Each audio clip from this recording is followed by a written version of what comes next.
আসসালামু আলাইকুম প্রিয় দর্শক, আবারও চলে আসলাম প্রত্যেক সপ্তাহের মতো আজকেও ধানের বাজারের আপডেট জানানোর জন্য। তো প্রিয় দর্শক, আপনাদের অবশ্যই ধানের বাজারের আপডেট জানাবো। রাত্রে প্রচুর বৃষ্টি হয়েছে, অবশ্যই দেখতে পাচ্ছেন যে জায়গায় ধানগুলো উঠতো সে জায়গায় প্রচুর কাদা হয়ে গেছে।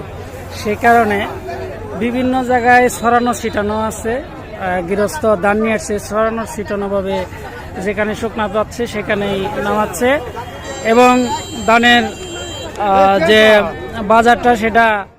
ভিডিওটি অবশ্যই আপনারা কন্টিনিউ দেখতে থাকবেন। আসসালামু আলাইকুম ভাই। আজকে ধানের বাজার কিরকম? আজকে আপাতত নতুন ধান 1200 থেকে 1220, 30, 50, 60। 1200 থেকে 1230, 50, 60 নতুন ধান। নতুন পুরান আছে না এখনো? পুরান নাই, পুরান হয়তো 1350, 1400। পুরান 1350, 1400। তো এই ছিল আজকের ধানের বাজারের আপডেট। তো প্রিয় দর্শক, ভালো থাকবেন, সুস্থ থাকবেন, আল্লাহ হাফেজ।